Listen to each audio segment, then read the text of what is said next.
Hello dear student, आपका बहुत बहुत स्वागत है हमारे चैनल ऑल अबाउट एनसीईआरटी में।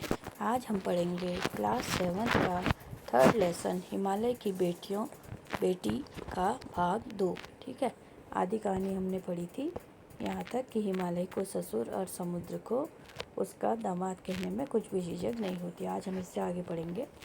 कालिदास के बिरही यक्ष ने अपने मेघदूत से कहा था, वेत्रवती नदी को प्रेम का प्रतिदिन देते जाना, तुम्हारी वह प्रेयसी तुम्हें पाकर अवश्य ही प्रसन्न होगी। यह बात चंचल नदियों को देखकर मुझे अचानक याद आ गई। सोचा कि शायद उस महाकवि को भी नदियों का सचेतन रूपक पसंद था। दरअसल जो भी नदियाँ को पहाड़ी घाटियों और समतल आंगनों के मैदान में जुदा जुदा शक्लों में देखेगा, वह इसी नदी से वह पहुँचेगा।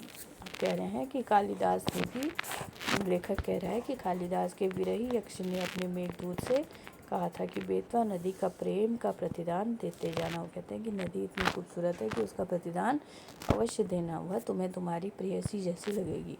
प्रेयसी मतलब तुम्हारी प्रेमिका जैसी लगेगी। तुम्हें पाकर अवश्य ही प्रसन्न होगी और तुम्हें अपने पास देखकर बहुत खुश होगी। कह रहे हैं कि उस नदी के पास जाओगे तो वो तुम्हें देखकर बहुत खुश होगी। मतलब वो नदियाँ इतनी खूबसूरत लगती थी, तो उसकी तुलना जो है प्रेयसी से की गई है। यह बात इन चंचल नदियों को देखकर मुझे अचानक, वो कह रहा है कि मैंने भी जब इन नदियों को देखा तो मुझे यह बात कालिदास जी की याद आ गई और सोचा कि शायद उस महाकवि को भी नदियों का सचेतन रूप पसंद आया होगा। तो यह देखकर मुझे लगा कि कालिदास जी को भी नदियों का रूप देखकर पसंद आया होगा, तभी उन्होंने यह पंक्तियाँ कही।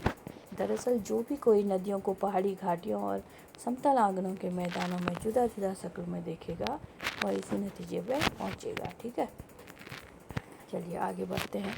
काका कालेलकर ने नदियों को लोक माता कहा है। अब देखिए, एक काका कालेलकर जी थे जिन्होंने नदियों को क्या है, लोक माता कहा है। किंतु माता बनने से पहले यदि हम इनको बेटियों के रूप में देख लें तो उसमें हर्जी क्या है। आप कह रहे हैं कि किसी भी नदी को हम माता बनने से पहले अगर बेटी के रूप में देखेंगे तो हमें और भी अच्छी लगेंगी। और थोड़ा आगे चलिए, इन्हीं में अगर हम प्रेयसी की भावना करें तो कैसा रहेगा। ममता का एक भी धागा है जिससे हम इनके साथ जोड़ सकते हैं। बहन का स्थान कितने कवियों ने इन नदियों को दिया है। आप कह रहे हैं कि इनसे बहन का नाता भी हम जोड़ सकते हैं, प्रेयसी का नाता भी हम जोड़ सकते हैं, और इसके साथ कितने कवियों ने इसको बहन का स्थान दिया है।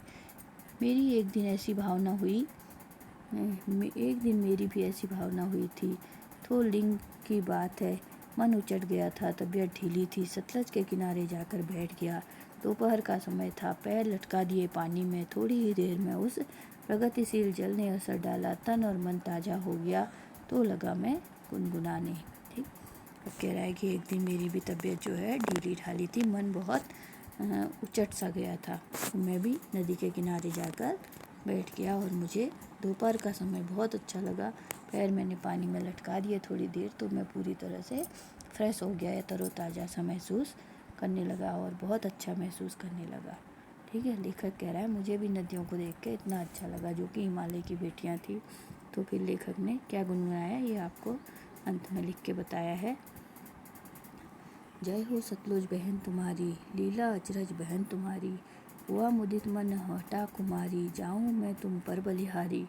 तुम बेटी यह बाप हिमालय, चिंतित पर चुपचाप हिमालय, प्रकृति नदी के चित्रित तट पर अनुपम अद्भुत छाप हिमालय, जय हो सतलज बहन तुम्हारी। अब देखिए लेखक ने कितनी अच्छी बात कही है कि सतलज को एक तो बहन के रूप में माना है। तुम बहन तुम्हारी जय हो, तुम्हारी लीला ही अनोखी है। और हुआ मुद्रित मन हठत कुमारी, मेरा मन जो है प्रसन्न हो गया है और सारी जो भी कुमारी थी, जो भी आलसीपन था वो सब, जो भी निराशा थी वो सब दूर हो गई है। जाऊँ मैं तुम पर बलिहारी, मैं तुम पर बलिहारी जाता हूँ। तुम बेटी यह बाप हिमालय, चिंतित पर चुपचाप हिमालय। तुम बेटी हो और ये हिमालय तुम्हारा पिता है। प्रकृति नदी के चित्रित तट पर, प्रकृति नदी के चित्रित तट पर अनुपम अद्भुत छाप हिमालय, जय हो सतलुज बहन तुम्हारी। अनुपम अद्भुत हो तुम प्रकृति और तुम हिमालय की बेटी हो और हिमालय तुम्हारा बाप है। यह बात नागार्जुन जी ने की। और इस कहानी के लेखक कौन है? इसके लेखक हैं नागार्जुन जी। ठीक है, चलिए आज हम इतना ही पढ़ेंगे और कल हम आपको फिर से इसके क्वेश्चन आंसर कराएंगे। तो आप लोग देखते रहिए और इस कहानी का आनंद लीजिए। फिर से एक बार रिवाइज करके इसे ज़रूर देखिए, आपको बहुत अच्छी लगेगी। और थैंक यू। कल हम इसके प्रश्न अभ्यास करेंगे। ठीक है, लाइक और सब्सक्राइब करना ना भूलिए।